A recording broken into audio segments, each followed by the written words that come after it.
You and your friends hurt me deeply, you know? Despite that, I'm willing to forgive it all for the price of a meal. Just leave your wallet and go. However, I soon realized that the apology was nothing but a facade. Both Susan and Bob, with mocking smiles, admitted that this was their intention from the beginning. We sighed as we watched the two of them rant, urging us to leave our wallets behind. Bob, emphasizing his higher position than Mike, prompted a smile from me. If they were going down that route, there was no need to hold back. Fine, but are you sure about this? You're gonna regret it, I warned, but they dismissed it with laughter, saying they didn't care. Placing my wallet on the table, they mocked me, expressing gratitude, claiming they would give it to Mike later. We left the room, ignoring their taunts. I took immense pride in the fact that my design was selected. The product performed exceptionally well in sales, bringing both Mike and me immense joy upon hearing the news. Grateful for the support from my in-laws, we expressed our thanks, and they were overjoyed, as if they had achieved success themselves. Catherine, it's incredible. It's all thanks to your design, Mike's mother explained. Oh, it's nothing, really. Having this experience means a lot. Thank you, I replied. With this success, I devoted more time to web designing, gradually transitioning from a side gig to a full-fledged freelance career. Eventually, my earnings from design matched those from my former administrative position, leading me to quit that job. Additionally, I had the opportunity to collaborate with Mike's company whenever they launched new products. Our son John, now in middle school, grew into a bright and kind-hearted boy passionate about playing soccer in his school club. Life was good, but there was one thing that bothered me. One day, as I walked, I encountered Susan. Oh, Catherine, is that you? Hello. Hello, Susan. It was about Susan. Her son Jake was in the same soccer club as John. The boys got along well, ending up in the same class this year and often spending weekends together. John frequently talked about Jake, and when Jake visited our house, he proved to be a very polite boy. Despite these positive aspects, Susan's behavior bothered me. I first met her during the school's open house, where it was evident she was Jake's mother. Jake, you are definitely Mama's pride and joy. Mom, stop it. It's embarrassing. The class ended, and during the break, parents started conversing with the students. That's when Susan exclaimed loudly, Jake is by far the best. The others seemed to be just playing around during their presentation. The classroom grew momentarily silent at her words. Jake frowned slightly and retorted, Didn't I tell you to stop it? Everyone took their presentation seriously. I couldn't help but stare at her, wondering if her comment was really appropriate. As we took action immediately after, Mike clenched his fist in anger. But I held him back. Ignoring the two, we left the room, with a sense that they would be the ones regretting their actions. I am Catherine, leading a peaceful life with my husband Mike and our son John. We met in college, bonded over shared hobbies, and eventually got married. Mike, now highly respected in aita sales, struggled in his early days but overcame challenges. His decision to enter sales was influenced by his family, particularly his father, who managed a company. After graduating, Mike and I got married, and a few years later, our son John arrived. I continued my administrative job while pursuing my hobby of design. Over time, I took on freelance web design projects, growing in scale. My in-laws, supportive throughout, played a significant role. Mike's mother, a culinary school graduate, worked as a hostess, and his father was involved in the business side. Their motto, do your best at whatever you think of at that moment, stuck with me. Despite initial hesitations, I took on a design opportunity at Mike's suggestion. Encouraged by my father-in-law and Mike, I committed to the project, driven to excel. Researching the product and brainstorming with Mike, I eventually crafted a design. As the parents prepared to leave for another meeting, they started exiting the classroom. John approached me. Mom, you did well in your presentation. You have club activities today, right? Yeah. Do your best. I'm going to make your favorite hamburger steak for dinner. Really? Awesome. Right before leaving the classroom, John cheerfully spoke with me. Other kids remarked, "Lucky you, getting hamburger steak." I felt relieved seeing him handle the situation smoothly. The parent-teacher meeting had open seating, and we were free to choose any spot. Opting for a seat towards the corner, I settled in. That's when Susan approached and initiated a conversation. "Aren't you John's mother?" Huh. I was taken aback by the sudden inquiry, but she ignored my surprise and sat down beside me. "I wanted to meet you. I'm Susan." Even though I felt somewhat cornered, I decided to listen. However, I couldn't help but wonder how she knew I was John's mother when we hadn't met before. Sensing my confusion, she explained. "You were talking about dinner with John earlier, right? That's how I knew. And calling hamburger steak a treat seems so laid back." Her words caught me off guard. Why was she criticizing our dinner choice, especially since we had just met? "John loves hamburger steak, and I don't think it's your place to comment," I replied.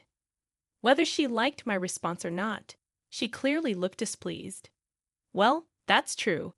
My husband works at a major company, so he doesn't quite get the ordinary tastes. What company does your husband work for?" Not in the mood to engage further, I brushed her off. Luckily, the meeting started and things settled down. But right after asking, "Want to grab some coffee or something?" I tried to decline a few times. She insisted, saying, "Come on, it's just some mom friends bonding.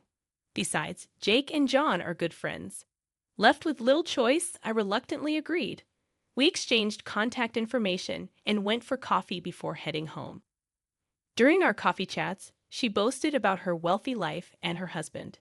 Despite our kids getting along, I wasn't thrilled but agreed to meet her several times a month. Once when I declined, she casually mentioned, "You know, my husband knows a lot of people, even John's club coach." It felt like a veiled threat, so I kept up the reluctant friendship with Susan. What shocked me further was discovering that Susan's husband worked at the same company as Mike. I remembered nearly spitting out my drink in surprise when I found out. She had mentioned it was a major company but never specified which one, and I hadn't imagined it would be the same one Mike worked for. I learned this when she visited my home one day. Jake had come over to play, and Susan came to pick him up in the evening. I had hoped to just meet her at the door, but she came in since our kids were there. "Isn't your husband working for XYZ Corporation, Catherine?" she asked. As she said this, I nearly choked on my tea. Seeing my shocked face, Susan seemed pleased, and I had a bad feeling about where this was headed. "Why?" I managed to ask. "Because I saw a business card in your room with your husband's name on it, and I recognized the company name." "Hold on. Are you saying you just went into our room?" "No, I didn't mean to. I was just looking for the bathroom and happened to open the wrong door." I was truly glad my sons weren't around to hear this. I had given Susan directions to the restroom, so I genuinely thought she was lying. But I had only given her verbal directions, so I couldn't push back too hard. Indeed, in Mike's room, there were business cards for work. I had designed them for Mike's company, resulting in several different types displayed under a desk protector. Susan must have seen those. Stunned and at a loss for words, Susan approached and said something unexpected. "I really don't like you two." Her previously friendly demeanor had vanished, and Susan's eyes were now sharp and piercing as she glared at me. "Do you enjoy taking work away from other people's husbands?" Excuse me? Not understanding the implication of Susan's words, I just stood there stunned. She threw out one last barb. "Well, whatever. Just remember, I'm gonna make sure you regret this." I was at a loss for words and later recounted everything to Mike. "So Bob's wife is Catherine's friend?" Mike asked. "It seems so. It must be a coincidence, but she seemed to have some sort of grudge against us." "Who's this Bob guy?" Mike took a deep breath and started explaining. "I don't think it's good to discuss such things, but Bob is in the planning department. He's quite assertive, and from what Mike explained, the product planning department shares its products with the sales team to generate revenue. Bob, considered a top player in the product planning department, not only holds a significant position, but is also well known for a particular trait. That trait seems to be his strong belief in meritocracy, or in other words, a lot depends on whether Bob is passionate about something or not. He's quite the meritocrat. Some people even say it's like heaven or hell working with him.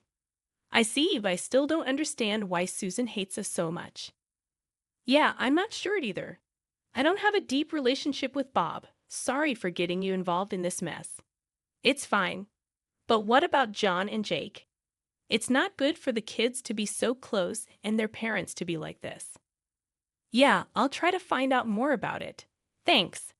A few days after our conversation, Susan reached out. Feeling anxious, I answered her call, and she sounded much more apologetic than usual.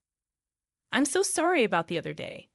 I was just stressed about my husband's work not going well. I decided to hear her out, as she sounded different. Susan apologized, expressing a desire for us to get along since our husbands worked at the same company. She suggested going out for dinner, and despite my hesitation due to her previous behavior, I decided to give her the benefit of the doubt, considering our kids' friendship. On the chosen day, we headed to the renowned seafood restaurant Susan had selected. However, after a while, there was no sign of Susan and her husband. When I called her, the receptionist informed us that the reservation was only for 2 people. Puzzled, Mike and I asked Susan about the mix-up. She laughed and told us to wait a moment. Eventually, Susan and a man emerged, and to our surprise, it was Bob. Grinning widely, Susan and Bob looked at us. Mike greeted, "Bob, good to see you." It was then that I realized the man was Bob. Susan's nonchalance bothered me, and she casually mentioned making a mistake with the reservation. Then she said something even more shocking. "Well, mistakes happen, but let's not waste the food, right?" Confused, I asked, "What are you getting at?" "Look, Mike, I'm soon gonna be the head of the planning department. You're doing well in sales, but you're still a newbie. If you don't want things to go sour, you might want to listen to what I have to say." Mike, sensing a threat, asked, "Are you threatening us?" Susan insisted, "It's not a threat, Catherine. You have hurt me deeply. I'm offering you a way to make amends. Just leave your wallet and go."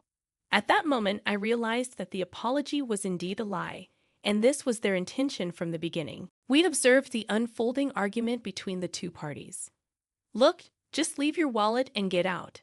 By the way, you do know what will happen if you tell anyone about this, right? Bob's higher up than Mike after all," Susan threatened. I couldn't help but smile at their attempt to intimidate. If they were playing it that way, there was no need to hold back anymore. "All right, but are you guys sure about this? You're gonna regret it," I warned. They thought I was bluffing, bursting into laughter and dismissing it with a casual "like we care." I took out my wallet and placed it on the table. "We'll give Mike his wallet back later. Thanks for the treat." Then, Susan and Bob said, smirking. Mike looked furious, clenching his fists, but I calmed him down. Ignoring the 2, I left the room, signaling our quick response. They're the ones who are going to regret this. Yeah, can't let people who pull stunts like this go unpunished, I said. After a while, a call came in on my phone. Recognizing the number, I answered with a smile. "Ah, Catherine, looks like we're almost done here," I said before handing the phone over to Mike. After a brief exchange, Mike hung up, and we decided to return to the restaurant Susan had chosen. Mike looked visibly upset. Once there, we asked the waiter to call the owner. Soon after, Mike's mother, who was also the landlady, hurried out. "Thank you for your help. I'm sorry for the trouble," Mike's mother apologized. "It's fine. People like them need to be taught a lesson," I replied. We were led to a room where a tense atmosphere awaited. Inside were Susan, Bob, and some senior officials from Mike's company, including his father-in-law. It became clear that the restaurant Susan chose was the one run by Mike's mom. It was a coincidence, but since we were going there anyway, Mike decided to call his mom. It was revealed that Susan had only booked for 2. We knew she hadn't made a reservation for 4, but played along anyway. Once we understood Susan's intentions, we immediately reported it to my mother, Mike explained. Being straightforward people, both Mike's mom and Mike reported it to his dad, leading to the current situation. A man addressed Bob. Bob, what's going on here? Bob, flustered and with no room for excuses, stammered, Well, it's no excuses. Just tell us everything, the man insisted. Bob, understandably flustered, continued, That guy is Mr. Young from the planning department's top management. Next to the CEO is someone from the sales department's upper echelon. I think my father-in-law might have called them over. Well, he was the former CEO, so it's understandable how he'd react if he found out his family was being treated this way, especially in his wife's restaurant by employees from when he was in charge. Actually, my father-in-law used to be the CEO of the company where Mike works. He's now retired and not involved in its management, but he was highly respected during his tenure. Even now, he's still in touch with company folks. After hearing the story from my mother-in-law, he immediately reached out to the company to explain the situation. When the CEO hears that one of his employees is extorting money from another employee by using their position, he's gonna come running, Mike explained. The two, who didn't know this, were surprised by the sudden appearance of the company executives at the restaurant.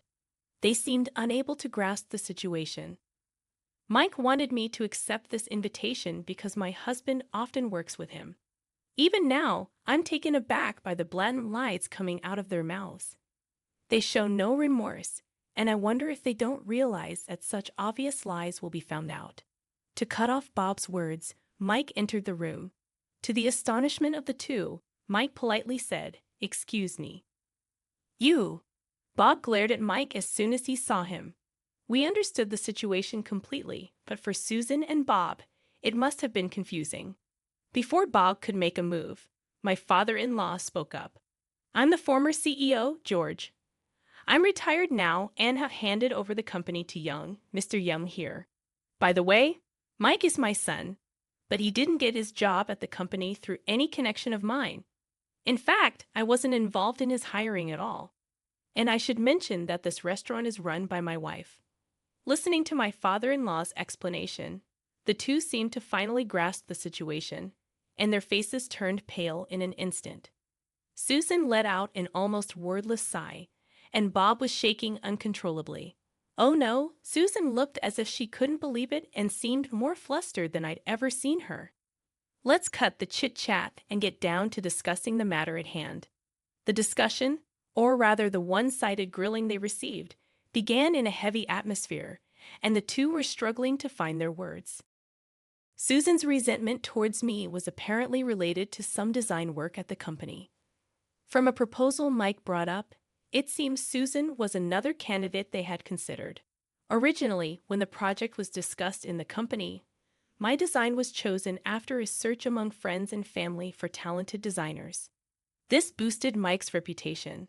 Moreover, despite being relatively young, Mike had mastered his own sales techniques, earning trust from his juniors and contributing to the company's performance. It irritated me that he was taking credit for accomplishments that he'd achieved with the help of his wife's talents. I personally think Mike has genuinely been working hard. But didn't you feel the same when you received advice from him?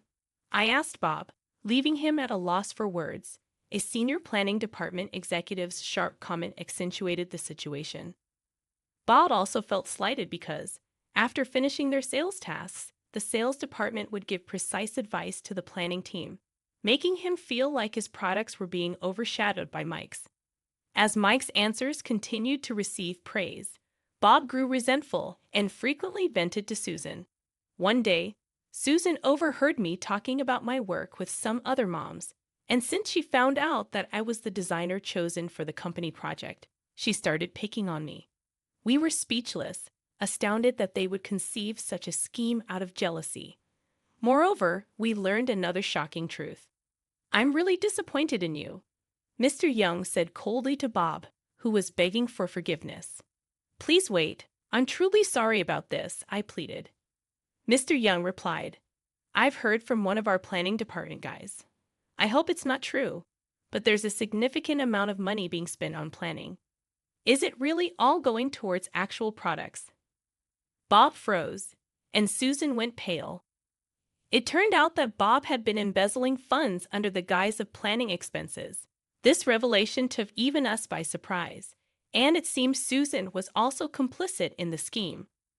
Bob, angered by Susan's words, yelled, "How'd you get caught? You said it would be a secret." It was revealed that Susan and Bob were caught embezzling money, causing a scene in the store. Mr. Young handed the arguing couple over to the police, and they faced legal consequences. The mother-in-law handled the situation with a dignified attitude, and the store quickly regained control. Bob got fired from the company and was sued for damages. Susan's parents came to apologize, and the couple chose to live in isolation as a form of penance. Jake, Susan's son, stayed with his grandparents for a while. Thankfully, the incident didn't affect Jake at school due to the company's efforts to keep it confidential. I talked to John the other day, and Jake seems to be doing fine at school. He's a good kid, and everyone trusts him. Instead of being down about his parents, he seems more angry at them, I shared. I haven't seen Susan and Bob since that incident. Jake, however, still hangs out with John and occasionally visits our place. Watching the two of them play happily, I hope they never end up like us. By a stroke of luck, we were saved this time. But I truly believe that our daily actions attract the people and opportunities in our lives. I want to cherish my relationships with others more than ever.